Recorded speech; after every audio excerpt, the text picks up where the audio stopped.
MRBS జాతీయ polit bureau మెంబర్ను ఎకరకాళ్ళు. రాష్ట్ర ప్రభుత్వం ఇప్పుడు రాష్ట్ర మంత్రివర్గంలో మాదిగ సామాజిక వర్గానికి మంత్రి పదవి ఇవ్వాలని మేము ప్రధానంగా ముఖ్యమంత్రి గారిని, రాహుల్ గాంధీని, ఖార్గే గారిని డిమాండ్ చేస్తున్నాం. ఎందుకంటే ఈ తెలంగాణ రాష్ట్రంలో మాదిగలు అత్యధికంగా జనాభా కలిగిన వాళ్ళం కాబట్టి గతంలోనే టీఆర్ఎస్ ప్రభుత్వంలో కూడా మాదిగలకు అన్యాయం చేసింది. కాంగ్రెస్ న్యాయం చేస్తుందనే ఈరోజు మేము అందరం కూడా కాంగ్రెస్కు ఓటేసి ప్రజాపాలన సాగిస్తారు, సామాజిక న్యాయం కలిగిస్తారనే రేవంత్ రెడ్డి ప్రభుత్వం కాంగ్రెస్ ప్రభుత్వాన్ని తేవడం జరిగింది.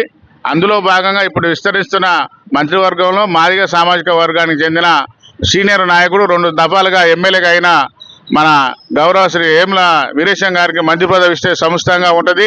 ఎందుకంటే ఆయన విప్లవ ఉద్యమంకి వెళ్ళి సామాజిక ఉద్యమాలలో భాగస్వామై అన్ని అనుభవాలు ఉన్నాయి కాబట్టి మంచి ఏంది, చెడేంది, విచక్షణ జ్ఞానం ఏంది, ప్రజాపాలన ఏ విధంగా అందించాలి, ప్రజలకు ఏ విధంగా అభివృద్ధిలోకి ముందుకు తీసుకుపోవాలి ఈ రాష్ట్రాన్ని కానీ, ఈ నగరకల్ ప్రాంతాన్ని కానీ, నల్గొండ జిల్లాను కానీ అనే సత్తా ఉన్న దమ్మున నాయకుడు మన ఏమల వీరేశం గారు కాబట్టి వారికి తప్పకుండా మంత్రి పదవిలో భాగస్వామ్యం కల్పించాలని మీ నగరకల్ ప్రజలను డిమాండ్ చేస్తున్నాం.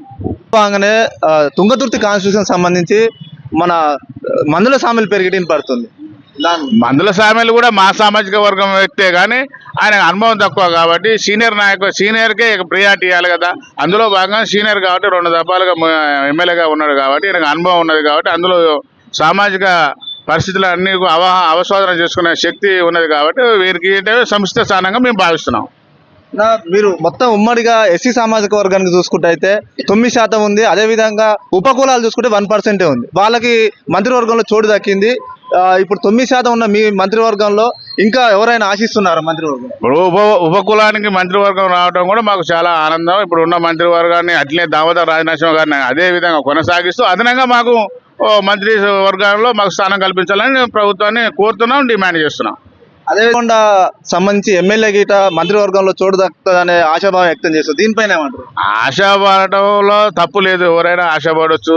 కానీ మా సామాజిక వర్గానికి అయితే కంపల్సరిగా ఈ ప్రభుత్వంలో భాగస్వామ్యం లేదు. అది చాలా ఇబ్బందికరంగా ఉంది, అవమానకరంగా ఉంది. కాబట్టి మాదిగ సామాజిక వర్గానికి కంపల్సరిగా మంత్రివర్గంలో ఈ విస్తరణలో భాగంగా మంత్రివర్గం స్థానం కల్పించాలని డిమాండ్ చేస్తున్నాం.